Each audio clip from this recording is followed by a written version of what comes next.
如果没有中共的话，全世界的黄种人会比今天过得更差。非神话蜈蚣它只是中华文化的传播的一个例子，以后可能会出现更多的跨领域的产品。工业实力导致了国力提升，中华文明的崛起，发展出来就是中华文明开始争夺对于文明的定义的话语权和美的定义的话语权。国内的这种民族主义情绪膨胀之后，他们对自己民族的文化的自信心也一直在成长。你们的政府把中华文化去掉了以后，就算你们有这钱的人才，但是你们文化的构思是没有的，大部分的话语权全是在美国内，我们基本上是没有什么话语权的。而且很多的外国人，他们确实也没有来到中国。不能说你讨厌中共这个政府，你就把所有的中国大陆输出的东西，你都认为它是不好的东西。如果真的爱，应该去找台湾的政治原因，与其说蒙着眼睛不看，不如你去振兴一下台湾的经济也好和文化也好。不应该说拿一个遮羞布我遮住，当鸵鸟我不看了，黑神话就是不好。吔屎啊你 Ladies and gentlemen, welcome the host.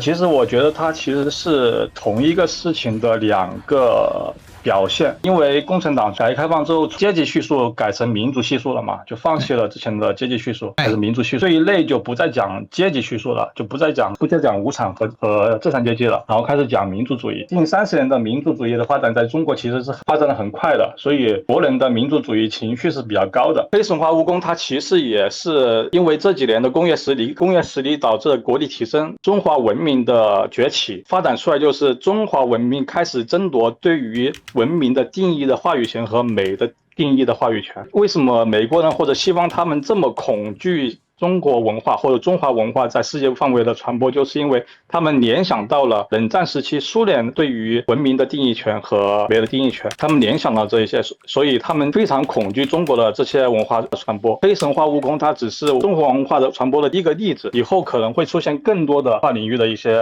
产品或者是作品。国内的这种民族主义情绪膨胀之后，他们对自己民族的文化的自信心也一直在成长。在这种文化产品出来之后，包括之前的战狼和流浪地球，这种都是属于文化产品嘛。在西方人看来，他们就认为是对于西方文明的一种，对于文明的另一种解释，或者是文明的另一种定义。他们认为中国或者中华文化在抢占世界上对于文明和美的定义，艺术上美的定义和真正的文明的定义，所以他们才恐惧和反感这种文化产品。通过这个游戏吧，更加的就是说让外国人能够了解我的文化，这一点是很重要的。因为我觉得长期以来，其实外网很多的对我们的不管是政治上还是历史还是文化，其实有很多很多的曲解，很多很多的抹黑。他们因为确实外网上大部分的话语权，我说的是媒体啊，大部分的话语权全是在美国那边西方那边，其实我们基本上是没有什么话语权的。而且很多的外国人，他们确实也没有来到中国。虽然说就是那个144小时那个开放了以后，有很多的外国人来到我们中国，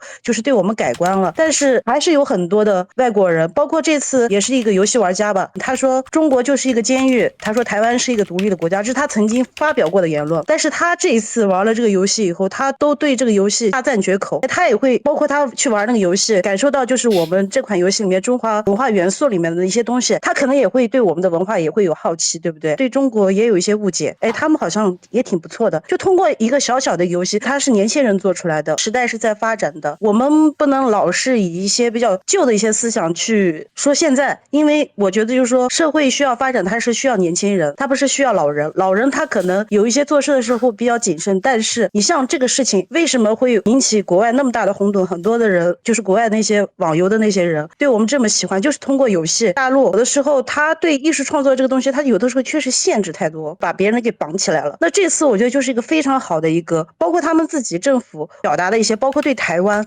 就像历史哥曾经也说过，你们就是国台办，包括我们的政府的一些表达，我们台湾人很多人都不要听嘛。这次有很多的台湾人玩这个游戏，年轻人也很喜欢，说哎呀赶快统一了，很多年轻人的想法就会改变，对不对？你要换一种方式，我们要去了解台湾人在想什么，有一大群大陆人在。我想说的是，你最后是要统一台湾，对不对？那还是要交流的，对不对？要知道对方在想什么，能够融入到年轻人的想法里面，这是一件很重要的事情。所以我觉得就是说，艺术创造这个东西，我觉得大陆你要给我们创造一个比较大的一个空间。有一些文化它真的实在是不太适合搬上台面来。变装的一个皇后叫什么的，我总统府，然后去参观总统府了，它是 LGBT，你在那种场合，我不是说不行，我尊重他的那个文化，但是你要分场合，对不对？就是你把那个东西放在那个上面，就感觉就很怪异，就是不伦不类的。我觉得政府机构那些东西是个比较严肃的一个地方，你是要宣扬自己的文化，包括你说我要宣扬我们台湾的文化，那你们台湾的文化是这个吧？而且这个 LGBT 这个文化它也不是台湾的，它是从有的人说台湾也不是做不出来，我相信台湾可以做出来，台湾要是真的拿钱出来找人才是可以做出来，但是你们精神上缺少文化的那个啥，因为现在是去中化了嘛，你们的政府把中华文化去掉了以后，就算你们有这个钱有这个人才，但是你们文化的构思是没有的。你一个地区要担心其他地方的文化入侵，显示出了你这个地区的文化上的一种羸弱，而且文化又是跟经济或者跟政治有关的。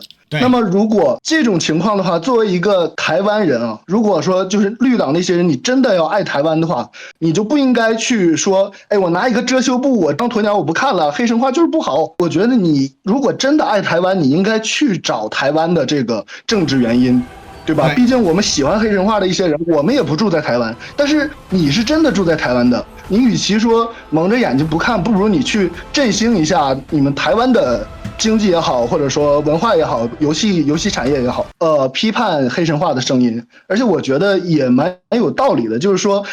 黑神话它讲的并不是一个正统的故事，像我们86版的那种《西游记》，它是一个比较伪光正的故事。对，这个黑神话它主体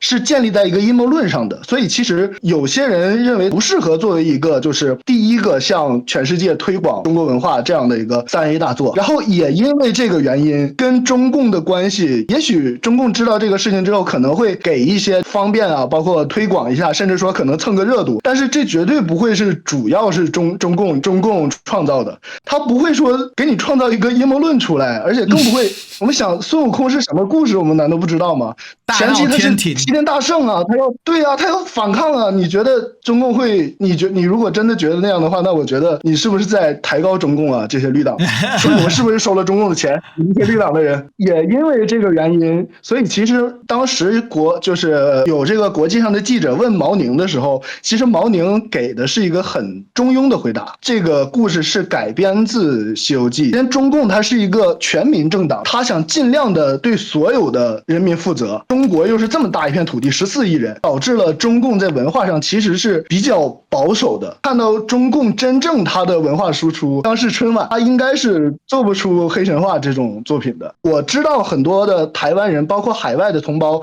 讨厌中共。讨论这个问题的时候，不能说你讨厌中共这个政府，然后你就把所有的中国大陆输出的东西你都认为它是。我们想象一下黑人世界现在是什么样子。如果说这个世界上没有中共政府，它有很多不好的地方，我们可能很讨厌它，但如果说没有中国，那是不是我们黄种人的处境是不是可能不会比黑人好？无论我们怎么讨论中国政府，就是怎么讨论中共，我们讨厌它，我们也不能忽略，如果没有中共的话，全世界的黄种人会比今天过得更差。